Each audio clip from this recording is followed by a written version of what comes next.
જીગરભાઈ શાહ તેમજ હિતેશભાઈ, આપ સર્વેનું વોર્ડ નંબર 5 માં ખૂબ ખૂબ સ્વાગત છે।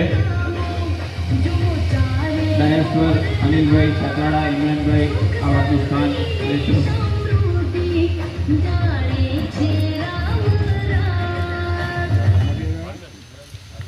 ઇમરાનભાઈ આ પણ શક્તિ કેન્દ્ર સંયોજક। આજે ચૂંટણી પહેલાની આ ખૂબ અગત્યની બેઠકમાં આપણી વચ્ચે જિલ્લાના મહાનુભાવો સૌ આવી ગયા છે, ત્યારે વોર્ડ નંબર 5 વતી હું આપ સૌને આવકારું છું। અને હું આપને કહું તો અમારા વિવિધ વિસ્તારોમાંથી, ભોગડા ફળિયામાંથી, કંસારા બજારમાંથી, રાજકોટ ફળિયામાંથી, વિટા ફળિયામાંથી, વાણિયાવાડ બજારમાંથી, કંસારા બજારમાંથી, હિંગલાજ વાડીમાંથી, પંચમુખા હનુમાન, આ બધા જ વિસ્તારોમાંથી મુખ્ય કાર્યકરોની આજે આ મહત્વની બેઠક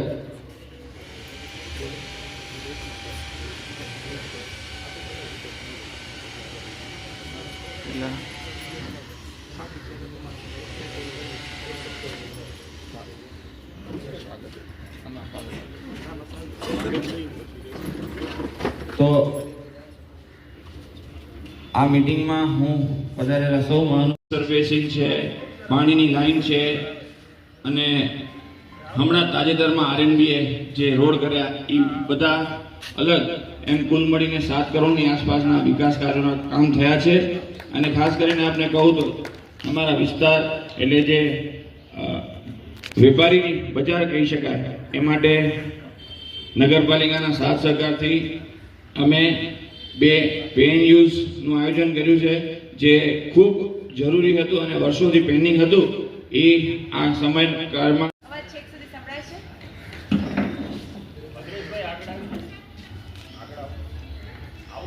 માઇકની જરૂર છે કે લઈ લો માઇક।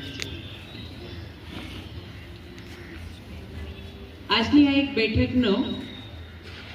બેઠક કરતા હું આપણે પરિવારમાં રાતના ભેગા થઈને બેઠા હોય ને એ સ્વરૂપ હું વધારે કહીશ। આજે કોઈ જ અમે અહીં હોદ્દેદાર તરીકે નથી કે નથી તમે કોઈ રહેવાસી તરીકે, પણ ભુજના નાગરિકો વચ્ચેનો આ સંપર્ક છે। ભારતીય જનતા પાર્ટીના એક સરખા છે। હમણાં જ ધીરેનભાઈએ 5 વર્ષના લેખાજોખા કયા, અહીંથી કહેવાય અને ફક્ત તમે સાંભળો નહીં, અહીંથી પણ કહેવાશે ને અહીં પણ સંભળાશે। આજની આ બેઠક આ મહત્વની બેઠક છે। રહી વાત આપણા કાઉન્સિલરોએ જે કામ કરેલું હોય, પાર્ટીએ જે કામ કરેલું હોય, તમે જે સૂચવેલું હોય, શક્ય છે કે એમાંથી કદાચ કોઈ કામ હજી ન થયું હોય। દરેક કાઉન્સિલર પોતાનું 100% આપવા ચોક્કસ ઈચ્છતો જ હોય અને એ આપતા પણ હોય, પણ ક્યાંક જો તમને એમ લાગે ને કે આણે આ 100% નથી આપ્યું તો ઘણી વખત એની પણ એક સીમા રેખા હોય છે। કારણ કે ફાઇલ આગળ આરસીએમમાં પડેલી હોય, કામ મંજૂર થઈને ના આવ્યું હોય, ટેન્ડર પાસ ન થયા હોય, ટેન્ડર ભર્યા ઓનલાઈન મૂક્યા હોય તો ભરેલા ન હોય, 2 થી 3 પ્રયત્ન એના માટે પછી ગામના દીકરાને ખોળે લેવાય નહીં। એ આપણો દીકરો હશે એ જ ચિંતા કરશે ને વહેલું મોડું પણ એ જ કામ કરશે। અને અહીં બેઠેલા જે છે એ કોના ભરોસેથી હોય છે? અત્યારે જો સામે તમે ન હો કે આ ન હોય તો તમારી કે મારી આજે મારા નામની સાથે જો લગાડેલું પાછળ કઈ લાગતું હોય તો એનું વજન આના કારણે છે, ખાલી તો પાર્ટી જે આપણને આટલું આપે છે, તમે ઇઝરાયલનો પ્રવાસ મોદી સાહેબનો જોયો હશે કે કેટલું માન, દુનિયામાં કેટલું માન। અત્યારે બારે ક્યાંય જઈએ છે ને તો જેમ જઈને બોલીએ ને કે અમે ઇન્ડિયાથી આવ્યા છીએ તો સામેના માણસના આંખમાં રિસ્પેક્ટ ચેન્જ થઈ જાય છે। તો જે વ્યક્તિ આટલે સુધી આપણા દેશને આગળ લઈ ગઈ હોય, રાત દિવસ આપણા માટે કામ કરે છે, એક પણ રજા લીધા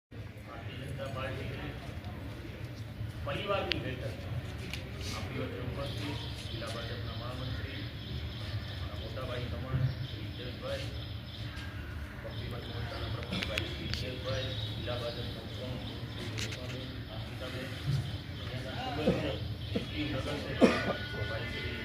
ભાઈ જયંતભાઈ, અમારા શહેરના મહામંત્રી શ્રી ઈશ્વરભાઈ, શક્તિ કેન્દ્રના સંયોજક ભાઈ શ્રી ઇમરાનભાઈ અને ભાઈ શ્રી વિજયભાઈ, અને આપ સૌ વોર્ડ નંબર 5નો ખૂબ મોટો પરિવાર દેખાઈ રહ્યો છે. અભિનંદન આપીશ નગરસેવકોને કે આપે મોટા પરિવાર તરીકે આપણે બધાને બોલાવ્યા અને ભારતીય જનતા પાર્ટીની બેઠકમાં તમે આવ્યા, એટલે આપનો આભાર માનું છું.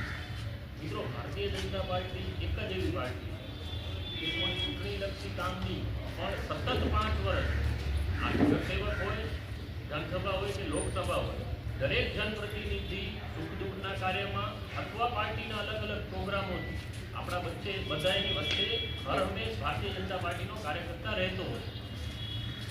હવે વાત કરીએ ચૂંટણીની. આગામી દિવસોમાં સ્થાનિક સ્વરાજ્યની ચૂંટણી ઉપર છે.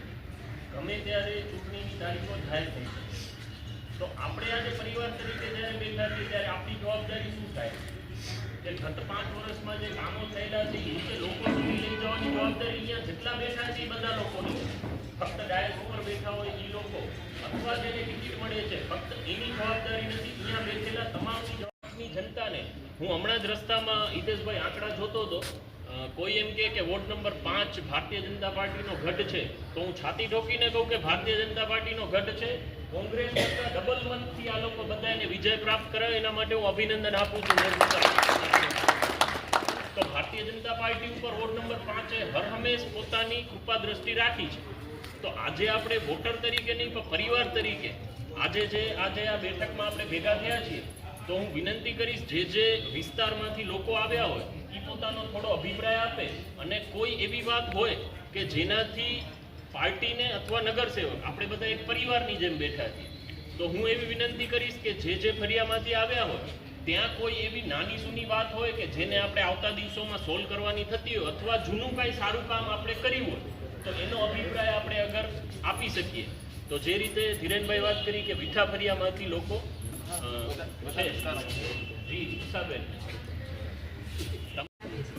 પાણીનો કોર્સ 3 દિવસ આખા ભુજની સમસ્યા પ્રમાણે કહીએ તો એટલો મોટો વિષય નથી. આખા ભુજમાં ક્યાંક 4 દિવસે 5 દિવસે 6 દિવસે પહોંચતો હોય છે. આપણે પ્રયાસ કરાવીએ કે 2 દિવસે મળે અને એનો કોર્સ વધી જાય. બરોબર? ઓકે, પ્રેશર ઠીક છે. આના સિવાય કોઈ વિસ્તારમાંથી બની શકે? બોલો, કોઈ પ્રશ્ન નથી? પ્રોબ્લેમ બહુ જ હો, પણ ધીરેનભાઈ એટલા કે પ્રોબ્લેમ મારે ખરાબ થઈ ગયો તો ધીરેનભાઈ જે પ્રકારે બહુ સરસ છે, બહુ પ્રોબ્લેમ છે તો તરત મને લાગે 1 દિવસમાં પહોંચાઈ ગયું અને બીજા દિવસે ધીરેનભાઈ કમ્પ્લીટ કરી દીધું છે. ખૂબ સરસ, અભિનંદન. ખાલી માત્ર અહીંયાથી કહેવાય છે, ઉમાં સંભળાય છે ને નથી થતું કામ, એવું ભાજપ સરકાર નથી કરતી. એમ ખૂબ સરસ. હું તેમ કહું છું કે જે વાત થઈ છે ને આપણે પોતાને આમ મેમ્બર માનીએ છીએ, એ લોકો કાઉન્સિલર નથી માનતા. અમે જ્યારે બી ફોન કરીને ત્યારે ધીરેનભાઈ અમારા પ્રોબ્લેમ સાંભળવા માટે ઓલવેઝ રેડી હોય છે. એમ લોકો અમારા ભાઈ તરીકે આવા માનીએ છીએ. મળ્યા. ખૂબ સરસ. કચ્છ જિલ્લા તેમજ આપણા પ્રથમ હિતેશભાઈ, હિતેશભાઈ સર્વેને 5મા વોર્ડમાંથી અને ઇંગ્લેજવાડીમાંથી આભાર વ્યક્ત કરું છું. આપ સૌ પ્રતિનિધિ તરીકે ભાજપમાં હર હંમેશા અમારી સાથે રહેશો અને હર હંમેશા રહ્યા છો. અને આ કોઈ પણ પ્રશ્ન હોય તો તુરંત અમારા આપણા કાઉન્સિલરો ગ્રુપ, વોટ્સએપ ગ્રુપના માધ્યમથી તાત્કાલિક 24 કલાકમાં વિધિન ટાઈમમાં પ્રશ્નો સોલ્વ થઈ જ જાય છે. અને ઇંગ્લેજવાડી વિસ્તાર કહું કે એસટી કોલોની કે દરજી કોલોની, અલગ અલગ પાર્ટીમાંથી, અલગ અલગ સમાજમાંથી, તમારા મિત્ર વર્તુળમાંથી ગેરમાર્ગે દોરવાનો પ્રયાસ કરશે જ. કારણ કે એમની પાસે ચૂંટણી સિવાય કોઈ કામ નથી. 5 વર્ષ ગુમ થઈ જશે, જ્યારે ચૂંટણી આવશે ત્યારે ફૂદકી નીકળીને બારે આવશે. એટલે આપણે એટલા બેઠા છીએ ને એમને બધાએ એક જ વાત કરવાની છે કે ભાઈ કદાચ કોઈ કામ નહીં થયો હોય ને તો અમારો પરિવારનો પ્રશ્ન છે, તારે વચ્ચે પડવાની જરૂર નથી. અમારો ભારતીય જનતા પાર્ટીનો પરિવાર છે, અમે પોતે અંદર સમજી લેશું. એટલે આ ભાવના સાથે આપણે બધા આજે આજની બેઠકમાં ભેગા થયા છીએ. આના સિવાય હજી કોઈ, આ તો 2, 3, 4 જણાએ બોલે, એના સિવાય કોઈ એરિયામાંથી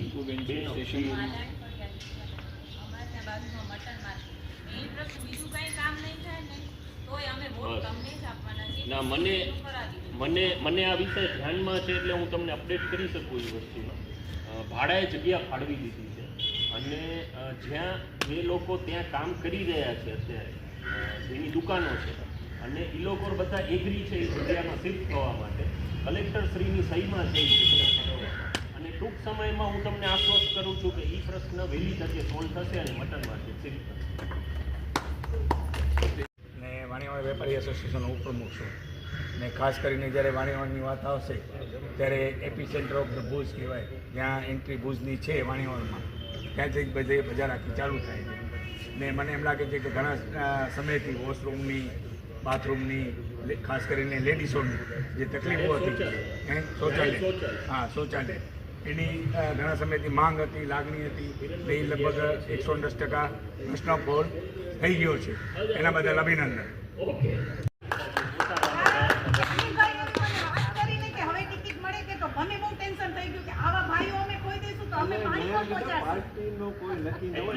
હું જો ટિકિટનો કન્ફર્મ નથી કહેતો એટલી જવાબદારી લઈશ કે અનિલભાઈ કાઉન્સિલર હશે કે નહીં, તમારી ચિંતા એટલી જ કરશે. કારણ કે મને અનિલભાઈ ઉપર ભરોસો છે. તમે છૂટા સારું જી. બોલો ભારત માતા કી જય. મંચ સર્વે મહાનુભાવો અને વોર્ડ નંબર 5 માંથી ઉપસ્થિત તથા વિવિધ એરિયામાંથી ઉપસ્થિત સર્વે, અમે સ્ટેશન રોડ વેપારી મંડળ તરફથી આવીએ છીએ જીતભાઈ. અને અમારો જે રોડ છે તમને તો ખ્યાલ છે કે આખું કોર્પોરેટ રોડ છે અને છેક બહુ લાંબો રોડ છે. છેક આપણે પેટ્રોલ પંપથી કરીને બીજો પેટ્રોલ પંપ સુધી ત્યાં આખો રોડ છે. તો હું ધીરેનભાઈને અભિનંદન આપીશ અને એમનો બધા વચ્ચે એકવાર આભાર પણ વ્યક્ત કરું છું આપ સર્વેનો અને ધીરેનભાઈનો બંનેનો, કે પહેલાં અમને ગટરની તકલીફ થઈ ત્યારે પણ એવો રૂબરૂ આવી અને આખે હું ગટરનું સર્વે કરી અને ખૂબ રાતે કામ ચાલુ હોય, શનિવારનું રોડનું કામ હોય તો સડકમાં કામ કરતા હોય તો ભુજમાં હું કહું છું કે કાઉન્સિલર આમના ચાર્જ એટલો કોઈ એક્ટિવ જ નથી. અનિલભાઈ અને ઇમરાનભાઈ જેટલું ભુજ આખામાં આટલો એક્ટિવ કોઈ કામ નહીં. રાતના 11 વાગે ફોન કરીએ કે ભાઈ લાઇટ નથી તો કે કાલે થઈ જશે. ગટરનું કામ હોય કાંઈ પણ આના જેવું કોઈ થાય નહીં. અમે એમ જ ઈચ્છીએ છીએ કે ઇમરાનભાઈને અને અનિલભાઈને ફરી એકવાર ટિકિટ મળે. તમારી લાગણી પહોંચી આના સિવાય કોઈ ધીરેનભાઈનું કામ કોઈ કેવું જ ન પડે, કોઈ પોતે એની ટાઈમ બધા માટે રેડી હોય છે. અમે સર્વ સરાબ બજારમાં અમારે બધા ઓફિસો છે અમારી, ત્યાં આગળ એક તો રોડ એટલે ઘણા વર્ષો થઈ ગયા રોડ નથી નવું સરાબ બજારમાં. ત્યાં કલેક્ટર સાહેબ બન્યું 2002માં, પછી રોડ નવું નથી બન્યું. એમ થોડી પ્રોબ્લેમ છે બધી કે પાર્કિંગનો. થોડું પાર્કિંગ થોડુંક અમુક જગ્યાએ ખાય ગવર્મેન્ટ ત્યાં તો ફરવેલા છે પણ થોડા દબાણ થઈ ચૂક્યા છે એટલે પાર્કિંગનો બહુ જ પ્રોબ્લેમ છે. એના પહેલાં ના સારું પાર્કિંગ અને રોડ બે તરીકે જે વોર્ડની અંદર જે ફરું છું અને મતદાર તરીકે જે ફરું છું એમાં ઘણા લોકો કીધું 108ની જેમ કામ કરે. ત્રણ કાઉન્સિલરો બેનને બાદ કરતા 3 કાઉન્સિલર તો 108 છે, એમાં કોઈ સરકારને સ્થાન નથી. બેન 108 નથી એવું વાસ્તવિકતા વાત કરું જે છે એ વાત કરીશું અને મને વાત કરવાનો મને અધિકાર છે. અને આ વોર્ડની અંદર 108ની વાત આવી તો જ્યાં સુધી આખા ભુજની અંદર જેટલા વોર્ડ છે દરેકે દરેક પોતાના વોર્ડના ગ્રુપ બનાવ્યા છે, પણ આ વોર્ડનો ગ્રુપ જેટલો એક્ટિવ છે એવો મને ભુજમાં ફરવું છે એવો મને બીજો કોઈ એક્ટિવ ગ્રુપ દેખાણો નથી મને. એ પણ એક વાસ્તવિકતા છે. જિલ્લાના હોદ્દેદારો, ઉપપ્રમુખ શ્રી રેશમાબેન, હસીકત, તેમજ બક્ષી પંચ મોરચાના અધ્યક્ષ હિતેશભાઈ, શહેરના મહામંત્રી જીગરભાઈ, આ વિસ્તારના કાઉન્સિલર અનિલભાઈ, ધીરેનભાઈ, પાયલબેન, શક્તિ કેન્દ્રના પ્રમુખો ઇમરાનભાઈ, રીતેશભાઈ, તેમજ ઉપસ્થિત ભારતીય જનતા પાર્ટીના પદાધિકારીઓ, બૂથના અધ્યક્ષશ્રીઓ, ઘણા જ વડીલ કાર્યકર્તાઓ છે, તેમજ વેપારી એસોસિએશનના પણ ઘણા જ મિત્રો છે. ખૂબ આનંદ થાય કે સમગ્ર ભુજમાં બધા જ વોર્ડમાં બેઠકો ચાલી રહી છે અને હંમેશા ભારતીય જનતા પાર્ટીનો કાર્યકર્તા ચૂંટણીલક્ષી નહીં પણ સેવાલક્ષી કાર્યકર્તા એ અહીંયા દેખાય છે. ત્યારે સમગ્ર કચ્છમાં જે રીતે ભારતીય જનતા પાર્ટીનો માહોલ છે, સંગઠન આપના દ્વારે જે બધી જ જગ્યાએ સંગઠનના અધ્યક્ષશ્રી પ્રવાસ કરે અને દરેક વોર્ડ હોય, તાલુકા પંચાયત હોય, ત્યાં કાર્યકર્તાઓ આગેવાનો સાથે એક પારિવારિક મિલન થાય અને જેમાં જે બધી જ વાતો થઈ, અલગ અલગ કામોના વિષયની, કામ ઓછું થયું હશે, વધુ થયું હશે, પણ હું એક અલગ દ્રષ્ટિથી રાજનીતિ જોઉં છું કે આ બધા કામ વિકાસ એનાથી પણ મોટું છે કે જે દેશ અત્યારે જે વિચારધારા સાથે માનનીય પ્રધાનમંત્રી શ્રી નરેન્દ્રભાઈ મોદીની આગેવાની હેઠળ એક વિઝન સાથે ચાલે છે, એ વિઝન હશે તો જ આ બધા કામો હશે. જે રીતે સમગ્ર વિશ્વમાં જે નરેન્દ્રભાઈએ એક ભારતને સુપર પાવર તરીકે પ્રસ્તુત કર્યું છે, અને આજે નરેન્દ્રભાઈ કોઈ રાજ્યના કે કોઈ દેશના નેતા નહીં પણ સમગ્ર વિશ્વના નેતા છે. આજે સમગ્ર વિશ્વનો સર્વે કરો, દરેક જગ્યાએ યુદ્ધ ચાલી રહ્યા છે, પછી પાડોશીઓ તો ભલે આ સ્થાને પહોંચાડ્યું છે. મિત્રો, દરેક વિષયની કામગીરી હોય ત્યારે આ દેશને કહી શકીએ એક સાંસ્કૃતિક વિરાસત હોય, એક ધાર્મિક વિરાસત હોય, શૈક્ષણિક વાત હોય, ઇન્ફોર્મેશન ટેકનોલોજીની વાત હોય, આરોગ્યની વાત હોય, અને દરેક ક્ષેત્રમાં સમકક્ષ સમતોલન વિકાસ થાય, છેવાડાના માનવી સુધી પહોંચવાની વાત હોય, એ વિઝનથી સમગ્ર ભારતીય જનતા પાર્ટી કામ કરી રહી છે. અને ચૂંટણીઓ તો આવશે જશે, પણ ઉમેદવારોની વાત થઈ ત્યારે ભારતીય જનતા પાર્ટીમાં એક ચોક્કસ ગતિ છે કે આજે અમે અહીંયા છીએ, કાલે અમે ત્યાં હશું. ઉમેદવાર એક જ કમળ છે, અને આ કમળ ઉપર ચૂંટણી લડાય છે. પછી ધીરેનભાઈ હશે, અનિલભાઈ હશે, કે હિતેશ કંડોર હશે, કે મિતભાઈ હશે કે નહીં હોય, પણ ભાજપનો કાર્યકર્તા તો એ હશે જ, એ નક્કી છે. આ બધા કામ છે, એ કામ કોઈ વ્યક્તિના આધારે નહીં, પણ એક મેં કીધું કે વિચારધારા અને પાર્ટી, કોણ સત્તા ઉપર છે, કઈ પાર્ટી સત્તા ઉપર છે, કયા વિઝનથી કામ કરે છે, આ બધા કામો છે ને એ આજે અમે અહીંયા આવ્યા છીએ ને એ ઉપરથી અમને સૂચના છે. આટલું તમારે કરવાનું છે, આટલા દિવસમાં કરવાનું છે, ટાર્ગેટ આપે છે, અને એ બેઝ ઉપર છે એ ભારતીય જનતા પાર્ટીનો દરેક કાર્યકર્તા મિત્રો કામ કરે છે. એમાં પછી પેજ પ્રમુખ હોય તો ભલે, બૂથ પ્રમુખ હોય કે શક્તિ કેન્દ્ર પ્રમુખ હોય તો ભલે, મંડળ પ્રમુખ હોય કે જિલ્લા પ્રમુખ હોય કે રાજ્યના પ્રમુખ હોય, એ બધા અને આપ સૌ આપણા સાર્વજનિક